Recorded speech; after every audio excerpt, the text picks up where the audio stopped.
Here we go. Here's to a review on the very first Pixar film to be directed by Pete Docter. And you know what it is, Monsters Incorporated, which is recently before Up, Inside Out, and an upcoming film named Soul. Let's get started. The plot, we have Mike and Sully, who love to work at Monsters Incorporated, but which suddenly happens is the scare floors has been pretty good on 100% on approval rating. And then, which suddenly happens is, and then when Sully souls a kid named Boo, and then which suddenly happens is the humans are illegal to do in Monstropolis, and then when Mike and Sully want to hide a human kid named Boo, and then which suddenly when Mike and Sully want to be disguised to Boo for a monster. And then, which suddenly happens is when Henry J. Waternews want to become the world famous scarer to belonging to Sully.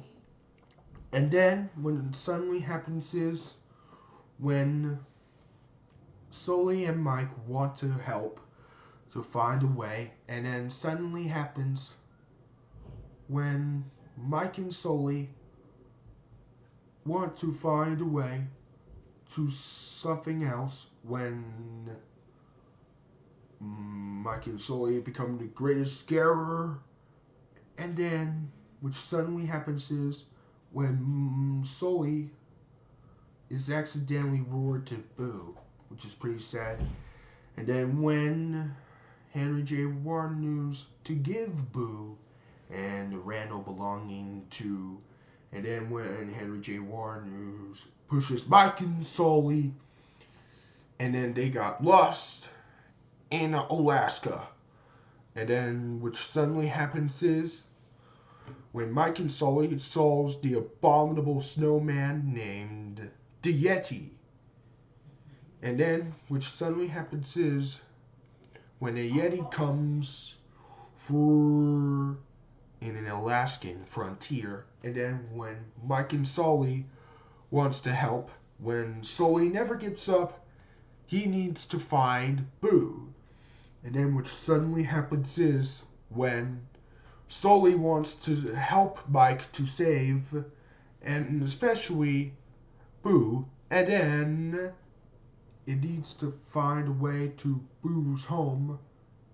And then what suddenly happens is when Boo wants to find a way for his home, for her home.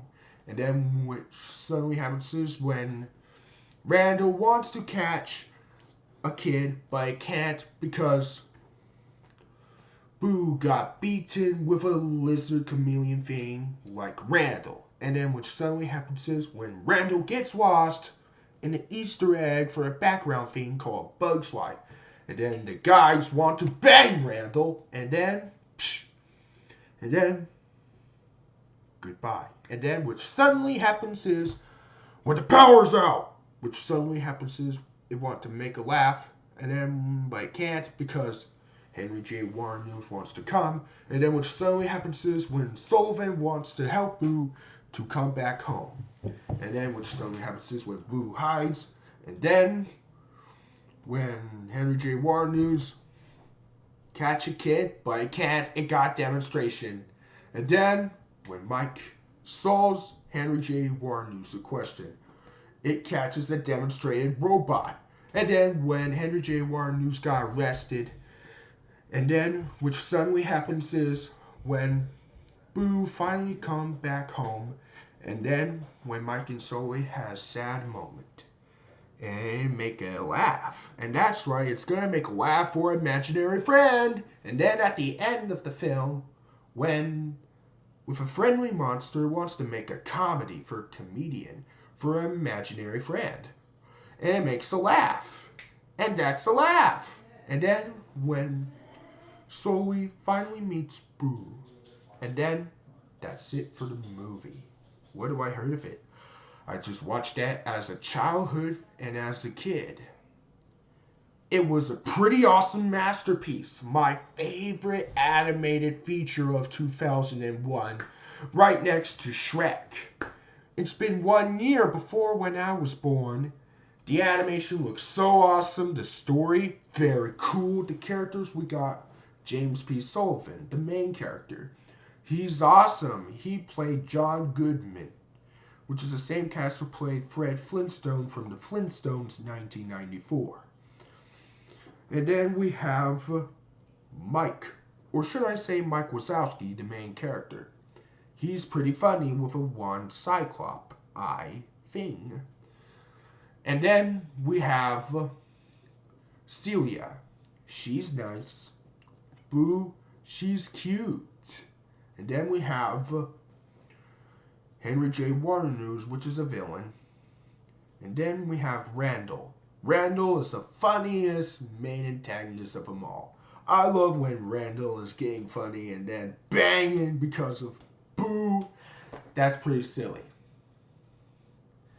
He played the person who played Wayne from the Hotel Transylvania films. And also Francis from the Boss Baby. And then we have, you know what it is? A Yeti. Oh yes, a Yeti reminds me of Migo from Smallfoot. A Yeti played by the legendary John Ratzenberger, the same cast who played Ham from Toy Story, and the circus bug conductor from A Bug's Life. So yeah, and here you have the two guys when it says, "Go get him, Mr. Sullivan." That's pretty funny. And it says, "Oh yeah, the guys are so awesome." That is so funny. The rest of these characters are so awesome, including the Randy Newman music scores and the intro theme from Monsters Incorporated. They're awesome and tuned.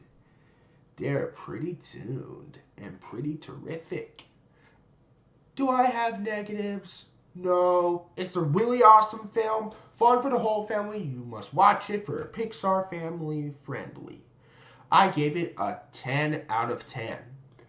And I deserve the seal of epic masterpiece. So, hope you all enjoy. And tomorrow is Finding Nemo movie review. And for this Monday, we have Cars film review. And Tuesday, we have Ratatouille film review. And here we have Wednesday, we have Wall-E film review. And here we have Thursday, we have Up film review. And on Friday, you know what this means. Friday is the Owl House TV show review for the best salute ever. So, goodbye.